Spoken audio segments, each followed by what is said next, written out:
I can't tell you what a pleasure it is to join you tonight. This is a terribly impressive showing. You know, as Kristen said, that this is the first of these, and I don't know if you have any idea how difficult it is to organize and put together something of this magnitude. Kristen had help from a number of people, and my hat's off to everybody who's put this together. This is really a very impressive showing.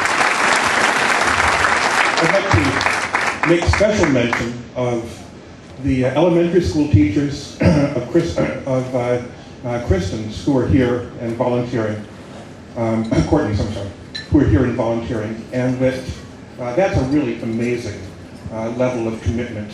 It's not so amazing that it happens so infrequently. It just gives you an understanding of what the kind of bond that goes on. And so that's really a special deal.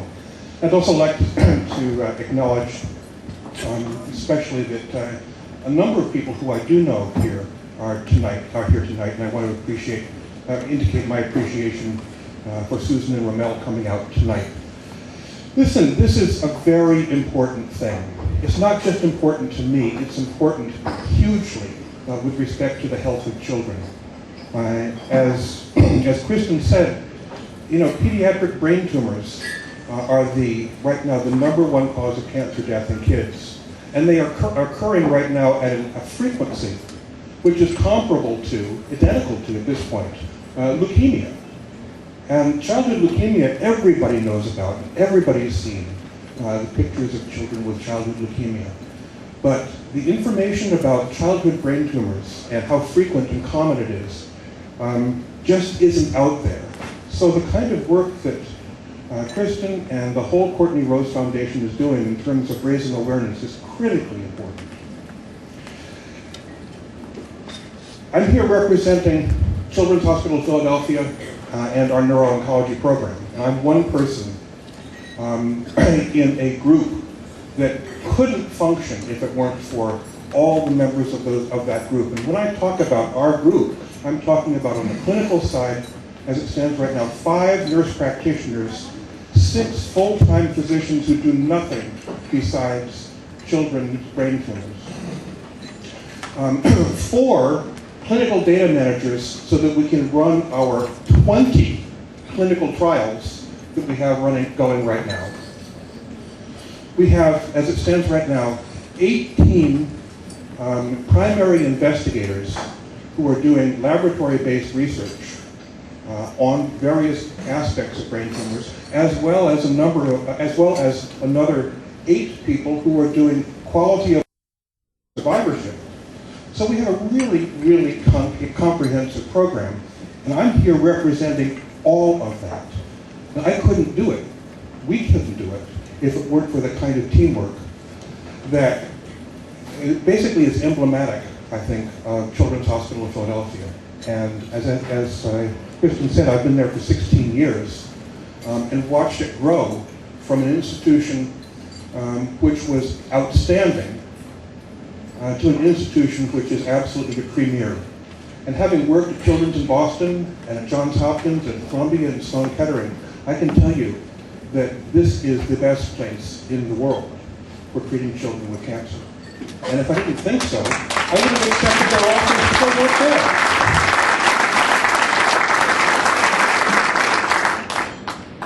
Research.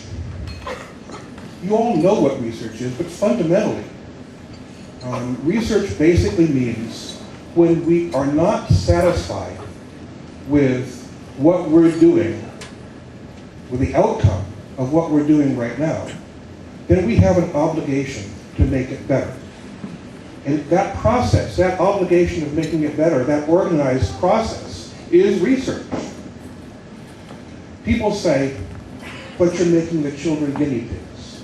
But no, in point of fact, what we're doing is that we are at the cutting edge of advancing improvements in clinical outcomes and improvements in quality of life for those people who survive. And one of the wonderful things about Children's Hospital being ranked #1 is that it wasn't a beauty contest. U.S. News and World Report is a beauty contest. It means, who do you think is the best?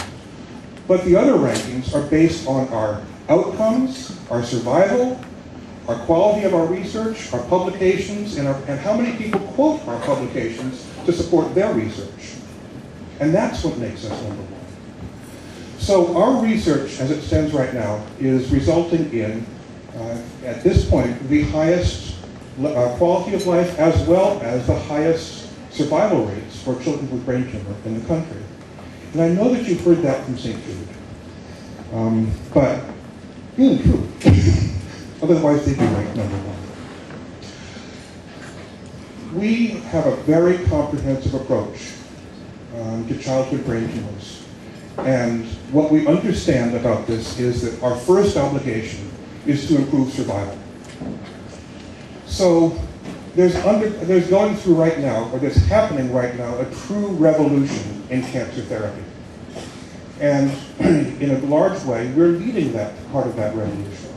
The first part of that revolution is that instead of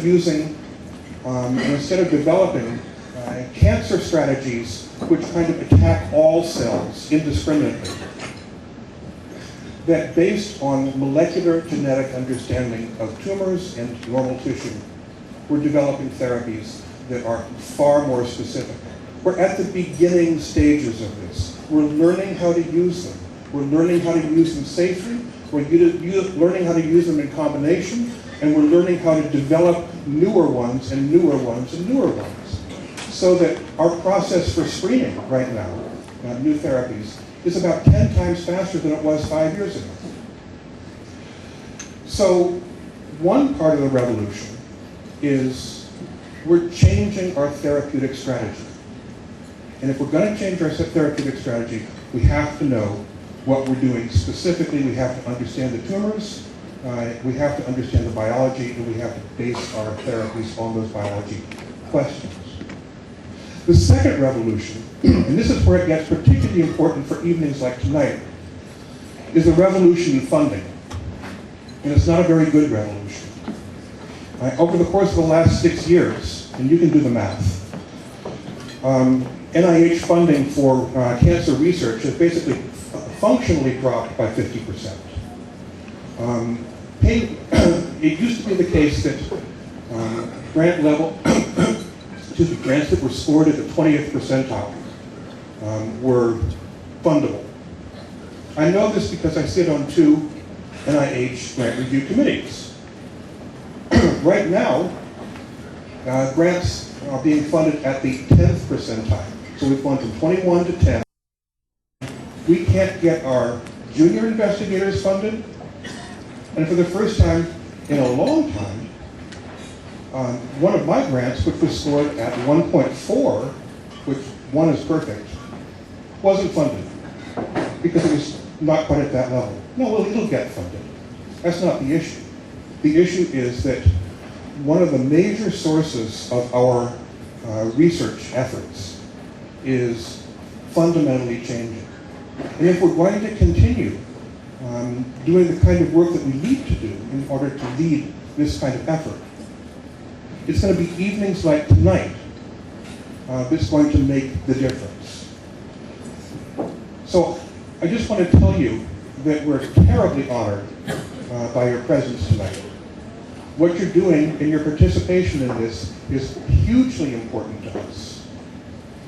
The support that you give us goes to issues of fundamental biology in tumors, goes to the development of new clinical trial strategies, new therapies, goes to the issue of how do we understand what the side effects of these are as it relates to brain injury, and moving towards the final issue, which is that in 2 years we will be opening the largest proton facility for radiation therapy in the country for children.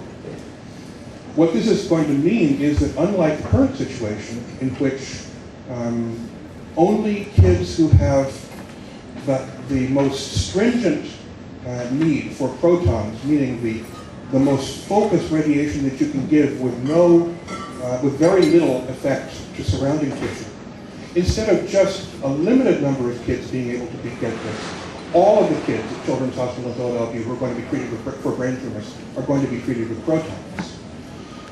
So that's opening in 2 years, and our research efforts on that already have begun in terms of setting the foundation for it. So again, I tell you tonight that this is a hugely important area.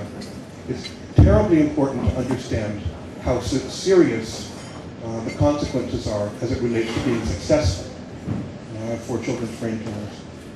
And that evenings like tonight are critically important to our efforts. So again, I thank you. This is just an amazing, amazing group of people. I can't imagine putting together something this big. First time around, kudos to you.